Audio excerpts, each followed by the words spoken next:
Fala pessoal, tudo jóia? Pessoal, essa é a nossa aula da Lei 11.343, parte 2, tá? Nós paramos na aula anterior, parte 1, falando a respeito aí, tá? Do parágrafo 4º, tá? Então, nós vamos passar agora para o artigo 34, tá? Da Lei 11.343. Pessoal, esse artigo 34 aí da Lei 11.343, ele vai falar a respeito de fabricar, adquirir, utilizar, transportar, oferecer, vender, distribuir, entregar, ou de qualquer outro título, né? E tá passando as condutas para vocês aí, em que vai ensejar aí a reclusão de 3 a 10 anos e pagamento também de 1.200 a 2.000 dias multa, tá? Bom, pessoal, esse artigo 34 aí é um crime que diz respeito aos meios materiais para o emprego do preparo de drogas, tá? Lembrando que a conduta tipificada traz o quê? 11 verbos aí para vocês, né? Relacionados ao maquinário, aparelhos, instrumentos ou quaisquer objetos que tenham relação com preparo, produção ou transformação de drogas, tá? Muitos traficantes, pessoal, vendem a droga misturada com outras substâncias. A cocaína, por exemplo, é bem comum que se misture, né, a droga com sal ou com pó em vidro, né, de vidro em pó, cal, cola. Então, para preparar essas misturas, são necessários o quê? Equipamentos, né, específicos, especiais. E por essa razão, as condutas relacionadas a esses equipamentos também são criminalizadas, tá?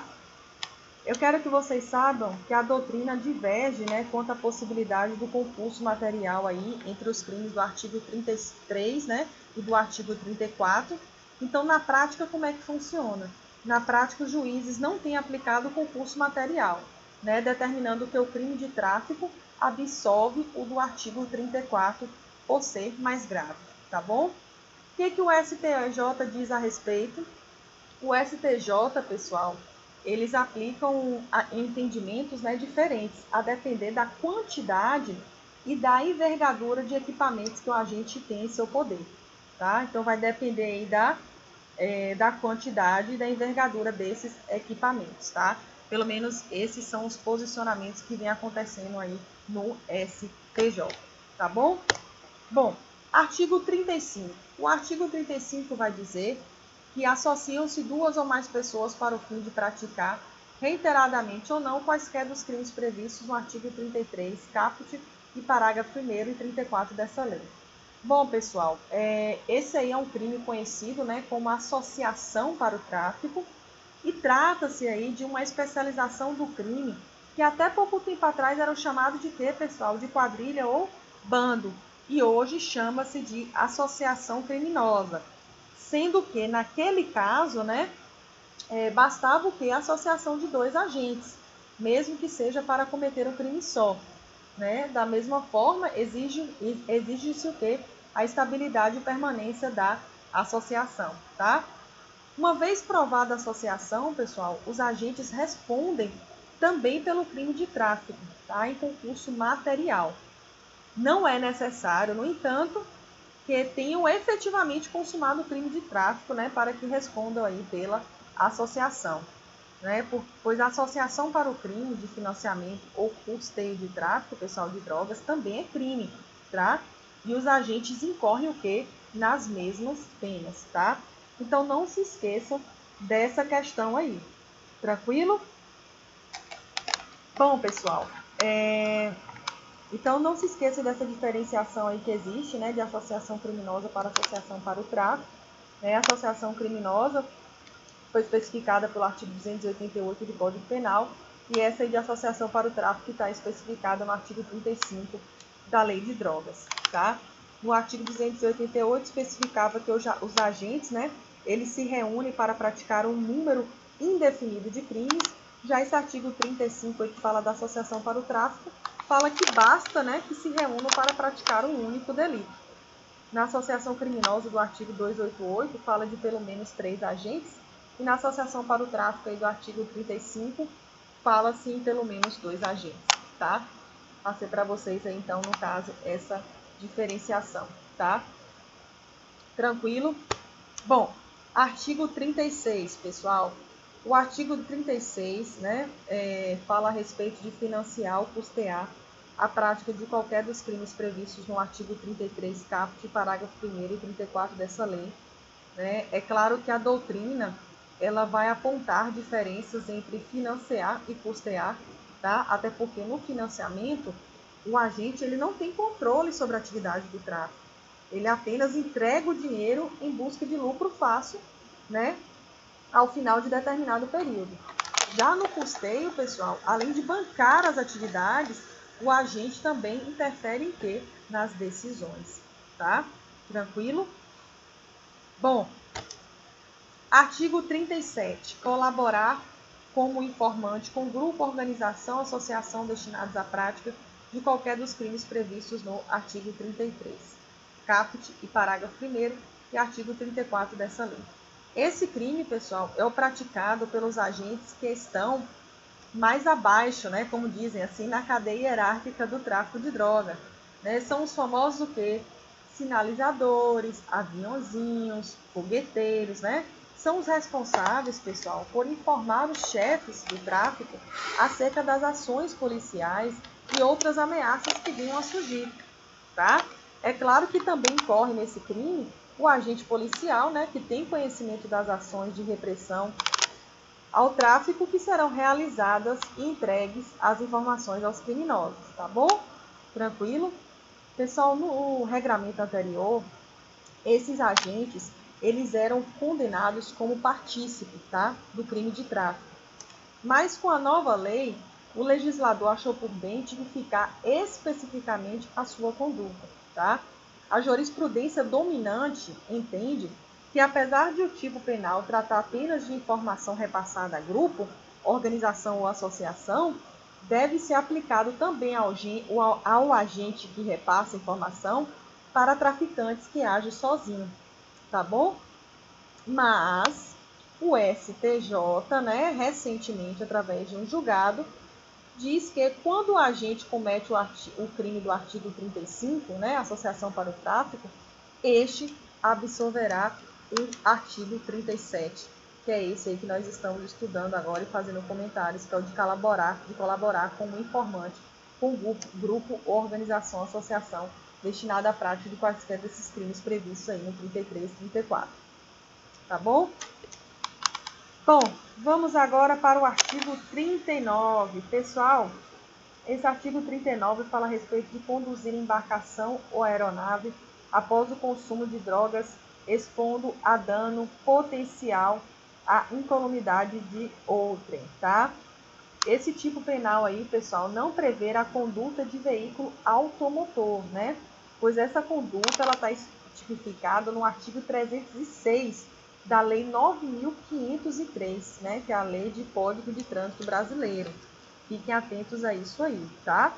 E se o agente ele estiver conduzindo embarcação ou aeronave, né, após consumir álcool, ele não incorrerá no crime em estudo, né? Esse crime aqui que nós estamos comentando, do artigo 39.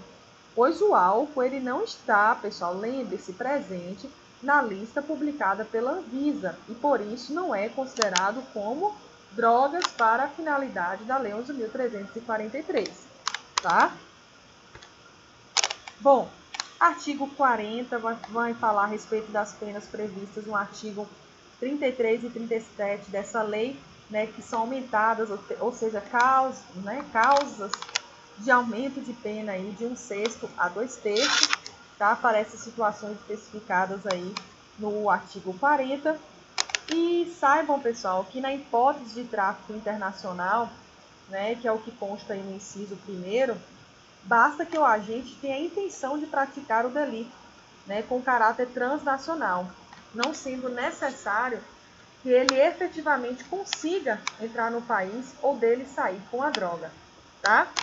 E a respeito do tráfico internacional, é importante que vocês conheçam a súmula 528 do STJ, tá? Da qual fala que nos casos de apreensão de droga que seria remetida ao exterior, a competência para julgar o réu será do juiz federal do local da apreensão.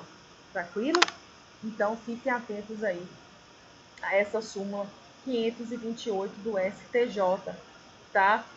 Quero chamar a atenção para vocês também, pessoal, a respeito da súmula 607 do STJ, né, que declara a desnecessidade de transposição de fronteiras para que incida a majorante. Quero que vocês fiquem atentos também à súmula 587 do STJ, né, que fala a respeito da incidência da majorante também, do artigo 40, né, inciso 5º da Lei 11.343, né, que o artigo que nós estávamos estudando, que é desnecessária a efetiva transposição de fronteiras entre estados da federação, né, sendo suficiente apenas a demonstração inequívoca da intenção de realizar o tráfico interestadual, tá? Então, tem 3 súmulas interessantes aí para vocês. Súmula 528 do STJ, súmula 607 do STJ e súmula 587 do STJ. Tranquilo? Beleza aí, pessoal? Então, fiquem atentos aí a essas súmulas, pois elas vão complementar bastante aí o conhecimento de vocês, tá? Bom, o artigo 41, pessoal, ele vai falar a respeito de viciado ou acusado que colaborar voluntariamente com a investigação policial e o processo criminal na identificação dos demais coautores ou partícipes do crime e na recuperação total ou parcial dos produtos do crime.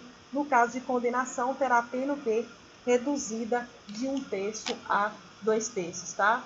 O que isso parece, pessoal? Parece não. O que isso é delação premiada, meus queridos? Esse tipo de dispositivo aí, ele está previsto em diversas leis penais, né? E estimula o acusado a denunciar seus comparsas, tá? Lembrando que não é qualquer delação que é suficiente para motivar a redução da pena, não, tá? E outra coisa, é necessário que a colaboração seja voluntária, é preciso que as informações sejam úteis, né, levando à identificação de outros envolvidos no crime, bem como a recuperação total ou parcial do produto do crime, tá bom? Então, não é de qualquer forma, não, tá? Bom, esse artigo 42 aí vai falar que o juiz, na fixação das penas, considerará com preponderância sobre o previsto no artigo 59 do Código Penal a natureza e a qualidade da substância ou do produto, a personalidade e a conduta social do agente.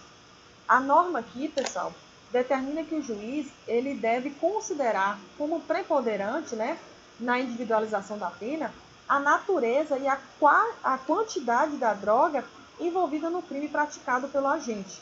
Tranquilo?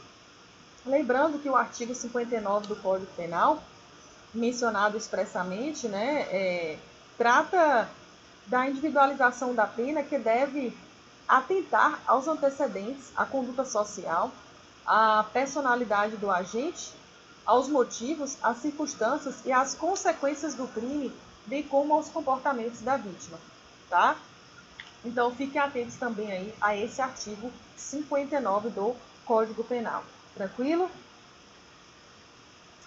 Beleza, pessoal. Vamos na fé aí, seguindo adiante, para a gente fazer os principais comentários aí a respeito desses artigos da Lei 11.343, tá? O artigo 49 vai falar a respeito dos aspectos processuais, né? Dizendo que, tratando-se das condutas tipificadas no artigo 33 e 34, o juiz, sempre que as circunstâncias o recomendem, né, empregará os instrumentos protetivos de colaboradores e testemunhas previstos na Lei 9.807, de 99, tá?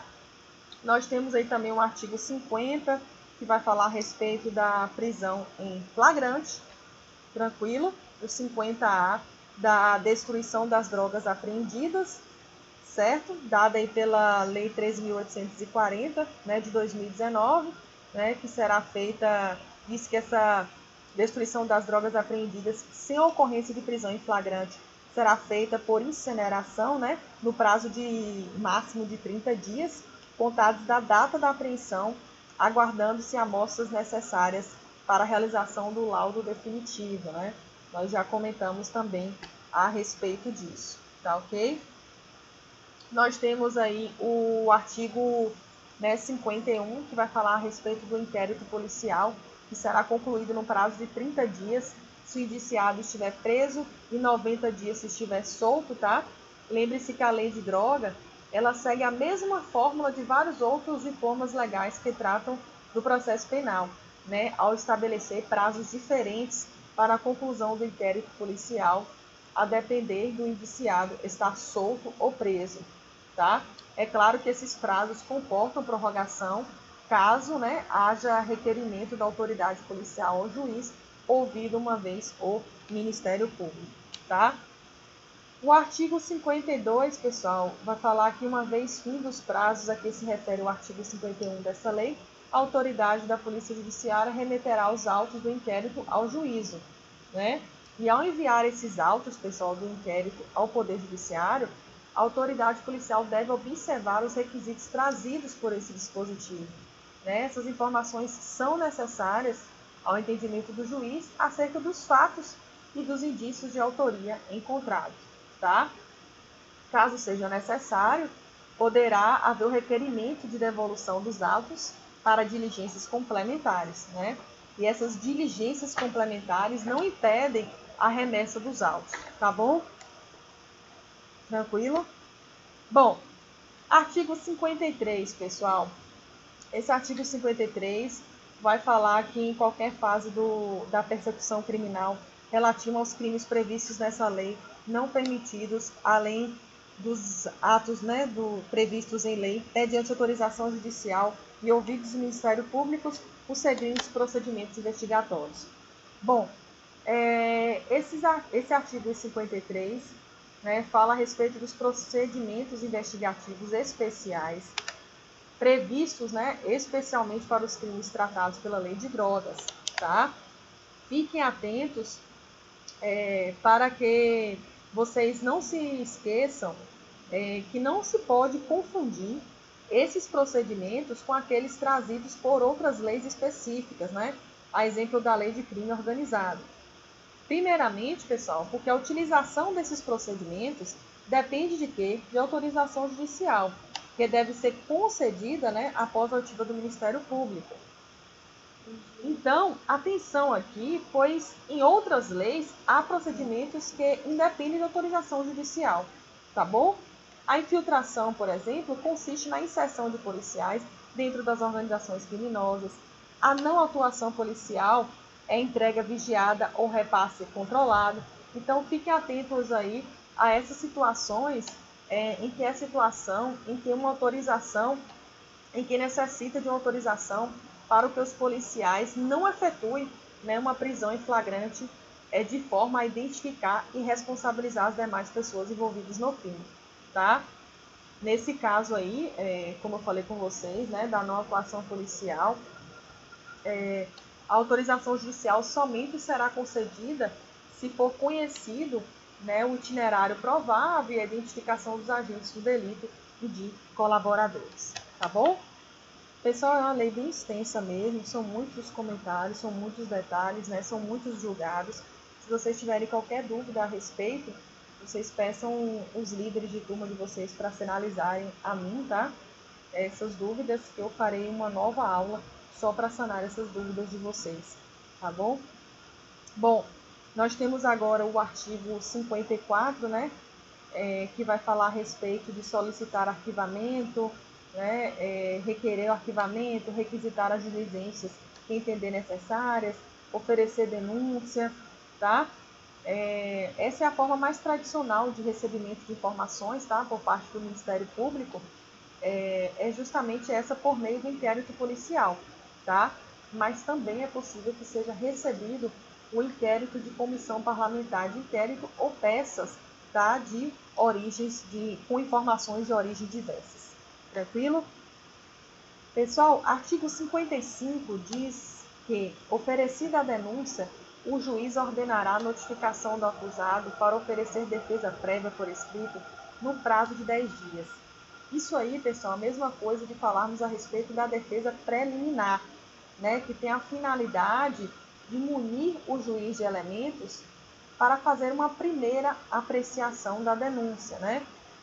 Situação da qual, em razão dessa defesa prévia, o juiz entende, né, que a denúncia é improcedente e podendo, portanto, rejeitá-la de plano, né, impedindo o início de um processo. Tá? Neste momento aí, podem ser arroladas até 5 testemunhas e deve ser requerida a produção de outras modalidades de prova. E se a defesa prévia não for apresentada, caberá ao juiz, tá, nomear defensor para fazê-lo em 10 dias. E uma vez recebida a defesa, o juiz decidirá no prazo de 5 dias se aceita a denúncia ou rejeita, ou ainda se determina novas diligências, tá? Quando o juiz, pessoal, ele recebe a denúncia, ele designa dia e hora para a audiência de instrução e julgamento e determina a citação dos acusados, bem como a intimação do Ministério Público, do assistente, né, se for o caso, e requisitará os laudos periciais, tá? O artigo 56 aí vai falar que, tratando-se das condutas tipificadas como infração do dispositivo do artigo 33 caput, né, e 34 e 37, o juiz, ao receber a denúncia, poderá decretar o afastamento cautelar do denunciado de suas atividades. A atenção que eu chamo aí para vocês em relação a esse dispositivo é que, nesse caso aí, pessoal, autoriza o juiz a decretar, né, o afastamento do servidor público denunciado pelos crimes mais graves tipificados por essa lei de drogas. Não há recurso e nem se aceita habeas corpus ou mandado de segurança contra a decisão que afaste o servidor público de suas atividades, né? Pois este afastamento aí, ele é apenas cautelar, não trazendo nenhum, pessoal, juízo de valor, tá bom? Artigo 59 diz que nos crimes previstos no artigo 33, caput, parágrafo 1º, 34 e 37 dessa lei, o réu não poderá apelar em recolher-se à prisão, salvo se for primário e de bons antecedentes, assim reconhecido na sentença condenatória. O STF, pessoal, se posicionou a respeito desse artigo e considerou esse dispositivo inconstitucional, né, pois ele restringe o direito do réu de ter revista aí a decisão que o condenou, tá? E a atenção que eu chamo a vocês aí é para que vocês façam a leitura do artigo 595 do Código de Processo Penal, tá? E que foi revogado em 2011. Pelo fato de ele ter sido revogado, eu não sei se vocês vão encontrá-lo ainda para leitura, tá? Mas se vocês encontrarem, façam a leitura para saber, né, como é que funcionava esse artigo antes dele ser revogado, tá bom? Bom, pessoal, sigamos adiante aí, tá? Falando a respeito dos artigos da Lei 11.343 e agora falaremos a respeito do artigo 60, tá? Esse dispositivo aí do artigo 60, ele trata a respeito das medidas cautelares patrimoniais, tá? Ampliando aquelas que já eram previstas pelo Código de Processo Penal. Aqui, pessoal, o magistrado ele pode decretar, tanto na fase inquisitorial quanto na fase processual, a apreensão ou outras medidas relacionadas a bens móveis, imóveis ou valores, tá?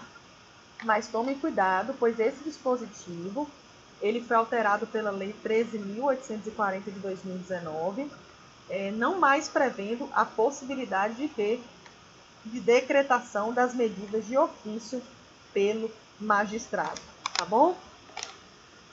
Artigo 65, pessoal. Nesse artigo 65 aí, o legislador decidiu dedicar, né, um dispositivo específico para a cooperação internacional em matérias relacionadas ao tráfico de drogas, tá? E os princípios dessa cooperação estão relacionados principalmente à troca de informações acerca das legislações, experiências, projetos e programas relacionados à prevenção, atenção e reinserção, bem como as informações a respeito dos crimes em si, né, e dos produtos e traficantes que venham a ser identificados por meio de atividades investigativas, tá bom? O artigo 72, pessoal, que fala que uma vez encerrado, né, o processo criminal ou arquivado o inquérito policial, o juiz de ofício, mediante representação de autoridade de polícia judiciária ou a requerimento do Ministério Público, determinará a destruição das amostras guardadas para contraprova, certificando nos autos. Note, pessoal, que a destruição das amostras guardadas para fins de prova, no processo, depende de quê? De ordem do juiz, com a finalidade de pôr fim ao processo penal ou fazer o arquivamento do inquérito policial, tá? E esse dispositivo foi também recentemente alterado. Antes, a destruição poderia ser determinada pelo juiz quando fosse conveniente ou necessário. Agora não. É estabelecido o momento para que ocorra essa destruição. Tranquilo? Bom, pessoal, esses foram aí os principais comentários, a respeito dessa Lei 11.343. Tá? Espero ter colaborado bastante com o conhecimento de vocês a respeito dessa lei.